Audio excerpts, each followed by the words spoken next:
Continuando con el tema, cabe mencionar que algunos proyectos pueden combinar dos o más tipos de investigación. Esto dependerá mucho de la complejidad del tema que se vaya a tratar o de las preferencias del investigador.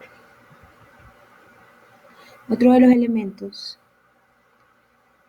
del marco metodológico es la población y muestra. La población hace referencia al conjunto total de individuos, objetos o medidas que poseen algunas características comunes observables en un lugar y en un momento determinado.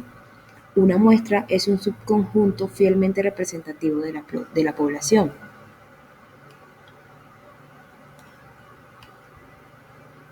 Aquí podemos notar, la población sería como la totalidad. Luego de un muestreo se obtiene una muestra que es de carácter representativo, como ya lo había dicho. Un ejemplo de esto puede ser: el universo es la totalidad de las mujeres en Estados Unidos. Nuestra población de estudio son 1000 mujeres en una clínica determinada y la muestra representativa con la que finalmente trabajaremos son 200 de esas mujeres en dicha clínica. Se debe tener en cuenta 3 fases para establecer la muestra. La primera fase es definir la unidad de análisis. ¿Quién se va a investigar? ¿Quiénes van a ser medidos? Determinar si es una persona, organización, un grupo, un objeto, y este depende del problema a investigar y de los objetivos que queramos cumplir. La segunda fase consiste en delimitar la población. Se delimita estableciendo claramente las características de la población, lugar, tiempo, cualidades. Esto nos asemeja un poco a segmentar la población. La tercera fase es la selección de la muestra representativa. Pero ¿por qué estudiar muestras en lugar de poblaciones? Se puede mencionar que se ahorra tiempo, ya que se estudia menos individuos. Como consecuencia del punto anterior, ahorraremos costos. También podemos decir que estudiar la totalidad de los pacientes o personas con una característica determinada en muchas ocasiones puede ser una tarea inaccesible o imposible de realizar. La muestra aumenta la calidad del estudio y la selección de muestras específicas nos permitirá reducir la heterogeneidad de una población al indicar los criterios de inclusión y o exclusión. Continuando con los elementos del marco metodológico, el siguiente son las técnicas de recolección de datos. En esta sección del marco metodológico, el investigador define el procedimiento y las herramientas que va a utilizar para recoger la información. Quiero hacer énfasis en que técnicas e instrumentos son conceptos totalmente distintos. Las técnicas corresponden a las distintas maneras de obtener los datos que luego de ser procesados se convertirán en información. Entre estas podemos mencionar la observación, la entrevista y las encuestas. Los instrumentos son los medios materiales que se emplean para la recolección de datos. Entre estos se tienen el guión de observación, la lista de cotejo, la guía de entrevista, el cuestionario, el guión de discusión grupal, etc. Los instrumentos de recolección deben tener dos elementos fundamentales que son confiabilidad y validez. Estos instrumentos deben ser confiables en la medida que la información brinde de manera transparente, clara y fidedigna lo que piensa, lo que siente la población seleccionada en la muestra.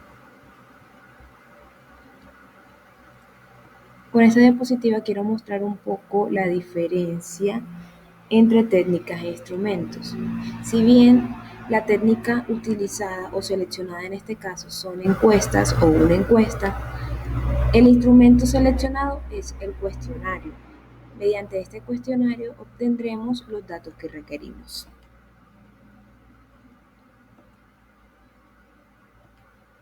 Siguiendo con los elementos del marco metodológico, tenemos las técnicas de análisis de datos.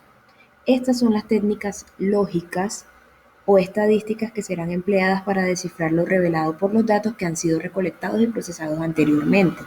Al culminar la fase de relación de la información, los datos han de ser sometidos a un proceso de elaboración técnica que permite recolectarlos y resumirlos antes de introducir el análisis diferenciado a partir de procedimientos estadísticos. Entonces, las técnicas de análisis de datos se refieren más que todo al procesamiento de la información obtenida. Estas cumplen con unas características específicas que son validación y edición, codificación, la tabulación y análisis estadísticos.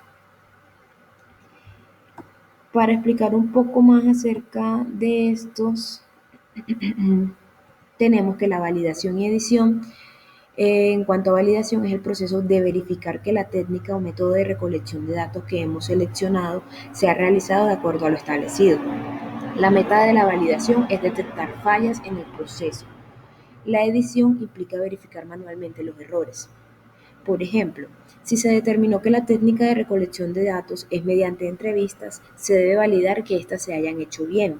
Se deben detectar fallas en el entrevistador para seguir las instrucciones iniciales y verificar errores del entrevistador o del entrevistado. La codificación se refiere al proceso de asignar códigos numéricos a los datos obtenidos.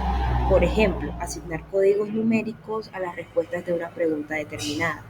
Esto con el fin de tabular los datos, que es la siguiente característica, y mostrarlos ya sea en forma de cuadros, gráficos, figuras, esquemas o de manera descriptiva.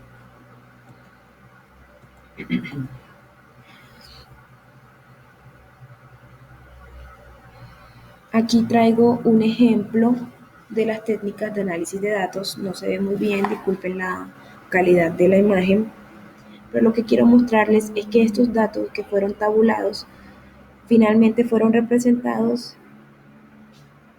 en diagramas de barras.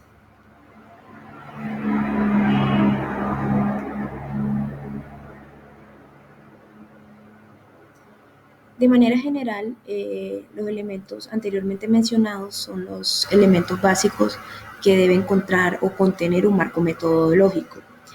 El siguiente punto que traigo a colación es, de cierta forma, un elemento, ¿cómo decirlo? Un elemento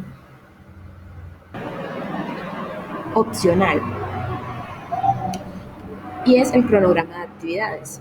Este es un instrumento gráfico que se utiliza en la que se enlistan en orden secuencial todas las actividades previstas que son necesarias de realizar dentro del proceso de la investigación, con una estimación de tiempos para cada una de esas actividades enlistadas.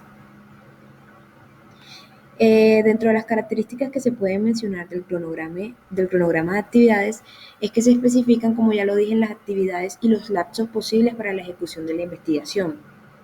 Deben organizarse con fechas tentativas, detallando las actividades a cumplir en cada fase de nuestro proyecto o investigación.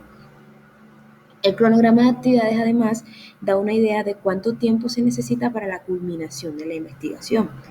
Pues como lo dije, como lo mencioné anteriormente, lo más importante del cronograma es que siempre va acompañado de tiempos, una estimación de tiempos. Este es un ejemplo de la presentación de un cronograma de actividades donde se tiene actividades enlistadas dependiendo de la fase del proyecto o la investigación en la que estemos. Adicionalmente, como ya lo dije, se asigna un tiempo, un lapso de tiempo a cada una de las actividades propuestas.